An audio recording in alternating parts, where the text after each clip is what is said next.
Hey guys, welcome back to another video. Today we're going to return to the tutorials about fighting the club boss, namely, in this case, Boros, who I know have been gone out for a while, and for those of you who have tried him already, you can understand why I hesitated to do a video on him, just because it's pretty unrealistic for majority of the players at our current power level to want to fight this guy.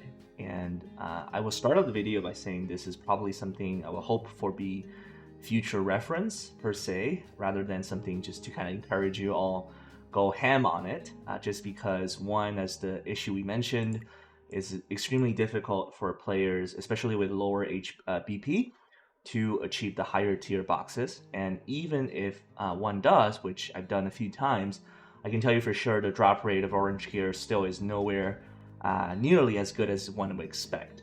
And second, more importantly even, is that because we have not, or I think it's very, very hard for any club to coordinate a defeat for Boros, you don't get this pity, right? Namely, the 50 per attempts get you an orange gear guaranteed, which is actually the majority of my orange gear, club gear at least, come from. So I would still absolutely encourage every single one of you, at least from now until probably about a month until this video is published, to focus on Gelu Gunship, to focus on the squid.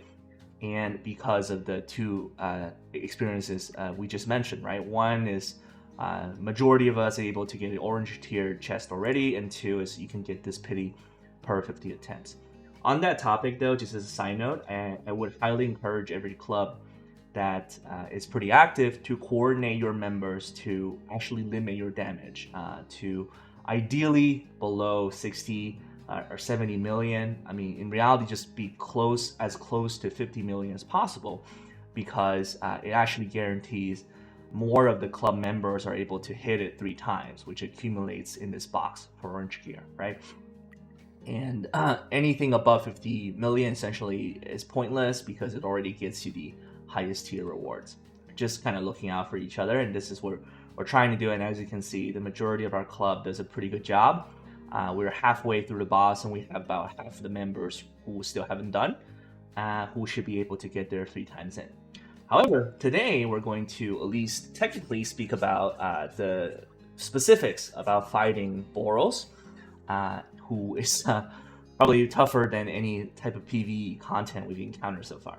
As you see, I've done 3 time attempts already, averaging about 120, 130 per attempts, and that's the absolute maximum you can do.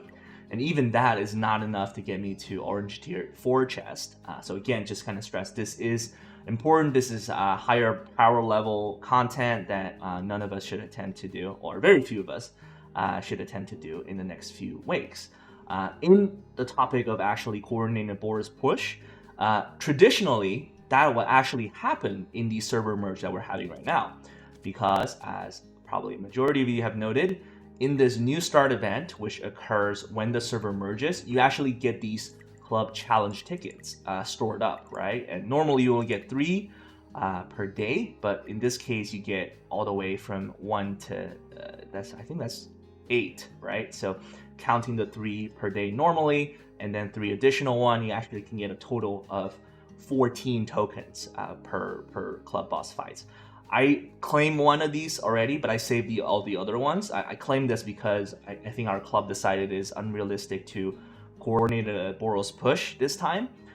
So we should be releasing that restraint soon. But let's say if this a merger like this happens anytime soon, your club can save up these tickets so that one day each person will have like 14 tokens to push out the boss. And that actually requires quite a bit, right? Because the Boros boss is essentially 40 billion, right? So each person needs to do essentially 1 billion of damage. Even as 14 attempts, I think that's something that even I would a little bit of a struggle to achieve right now. So again, just that's for the future. But okay, back to the actual challenge. Maybe a little bit of a stat check before it begins. So what is the threshold after which you're able to at least consider hitting Boros? I think the two most important metrics are the attack and health on your Amai mask, which a lot of times would be some of the more squishy members of your team versus the Kabutos versus the Gogatsu of the world. Oh, let me turn the volume down a little bit just so that it's not distracting. The metrics I would aim for is that you want the attack to be about 200,000 on a Mayan mask, so making him at least able to hit some of the backliners in this Boros fight, and the other is HP, right? So for a Mayan mask and for pretty much any other member of the team, assuming you're able to clear out the backliners as instructed, or as you try your hardest, then having a minimum of 700 to 800,000 HP is necessary for surviving at least the first 3 to 4 rounds. But to survive beyond that, aka into round 6, 7, 8, and 9, you would actually ideally aim for as close as a 1 million HP on a Mai as possible, ideally even a little bit higher. I'm able to sort of go a little bit easy on this just because I do have Gogetsu, whose passive provides some heal rate and shield rate. In this case, we're able to heal up a Mind Mask relatively quickly if we put him beside Gogetsu. And back to the lineup, I think, there are a couple. Obviously, I think this is a build in which there are a lot of limited characters, but I would say there is a lot of variation in how you want to tackle this boss depending on which characters you build up more of. But I think to stress the core importance of this boss is to, one, be able to clear the backliners relatively quickly, and two, be able to heal back up the damage. So if you have Zombie Man, I think both of those are kind of taken care of, just because Zombie Man's core by itself already recovers HP. If you don't, I think it's going to be really, really challenging to tackle Boros boss. And, no wonder, no matter what other champions you have in place, right? Just because, one, Zombie Man is probably the only guy who can take 4, 5, 6 hits comfortably, or at least not completely dying. And two, his passive as well as his own healing provides a necessary buff to fight this boss. In my opinion, I think this is probably the best lineup that if, character or money is not a problem, that one can use for a couple of reasons. One, they have a bunch of AoE, so these people can give Amai a lot of help in clearing the backliners. And two, G4 here, which is a character, is really strong in that, one, it actually generates buffs by itself without necessarily needing to use energy points, and then recovers energy, right, in the Zombie Man core to give you more opportunities for giving out skills. And the other is that his passive, or at least his ultimate, actually can weaken the enemy, so to speak. So if we go here and check G4, as you can see, his ultimate, once it crit hits, actually weakens the target by 25%, right? And this is, fairly important in this Boros fight, whereas all you're trying to do is survive past the initial first rounds.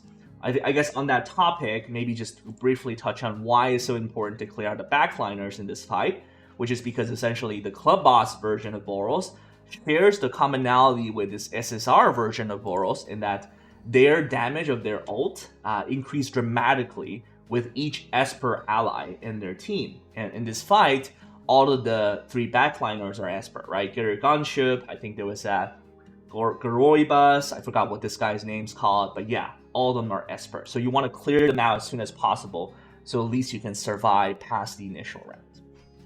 Okay, that's enough talking. Let's go into fight to kind of illustrate. I would say maybe one last note on sort of the lineup idea, just to provide a couple alternatives.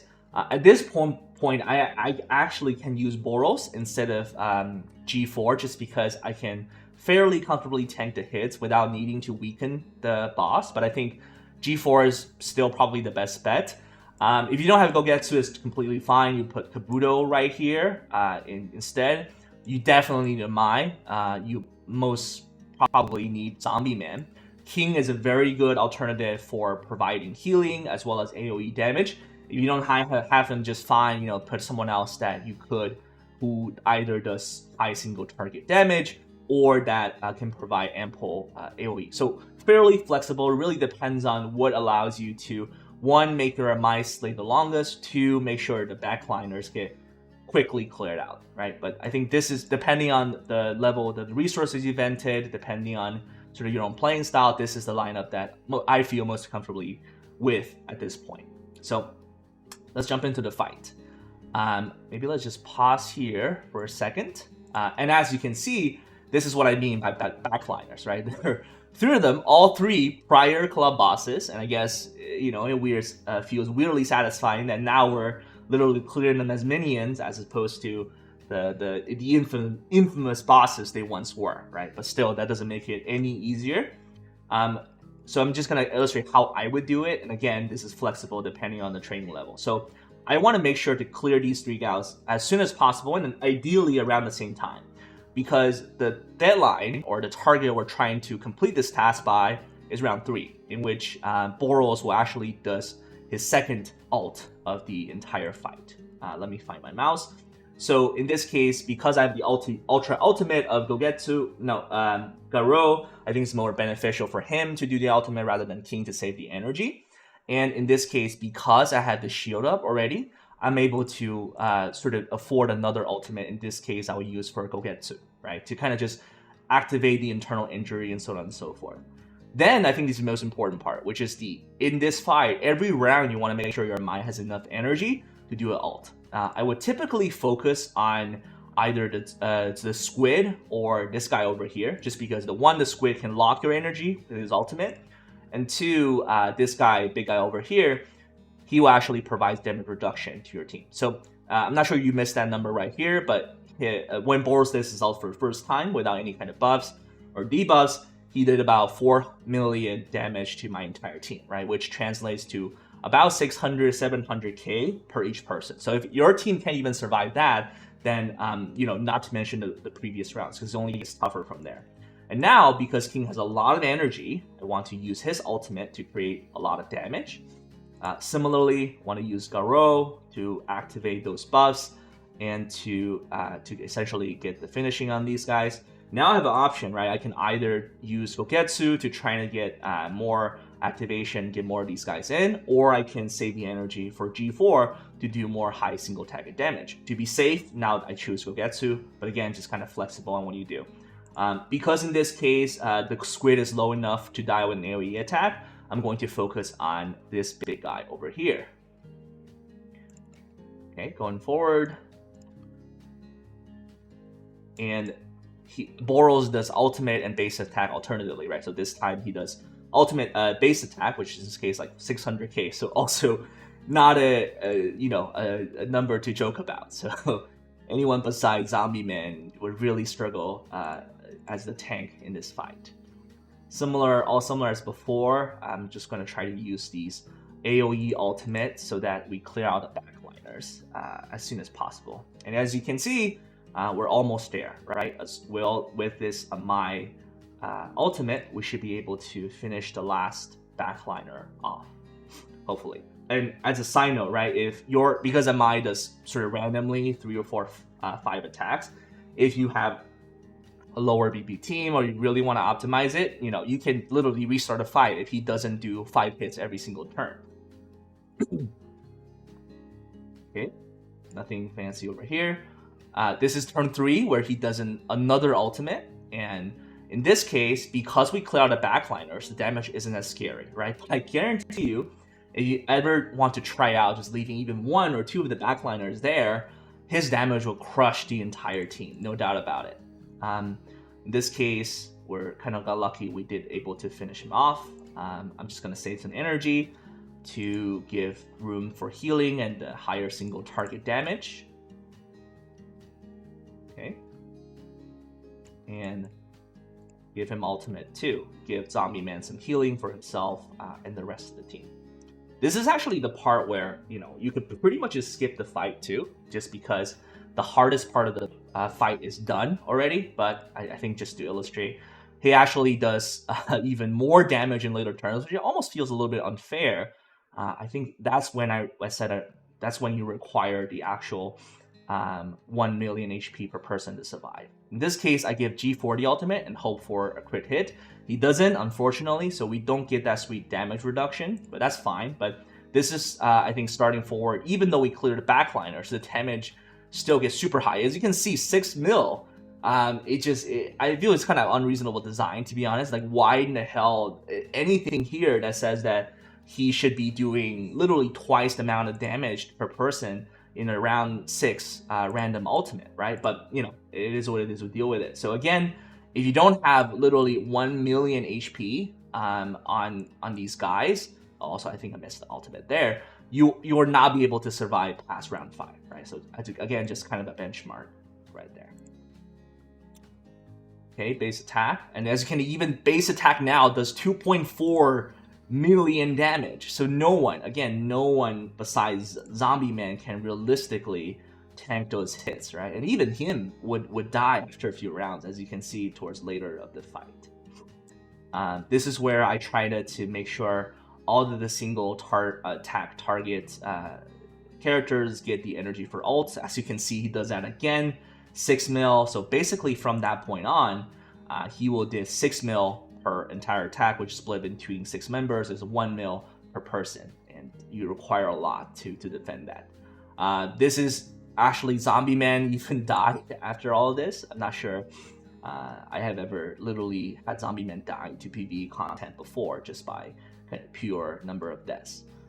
In this case, I put Girl up front, as you can see, because he has unyielding built in, so he could tank that hit, even though it was also like 2.4 million HP needed. But that also means that he will die this turn. But we got the majority of our damage in already, so I think we're fairly good here. And as you can see, ever since turn 4, the fight became a lot less eventful, right? Because it's basically just you trying to choose who uses ult which turn, and try not to get yourself killed.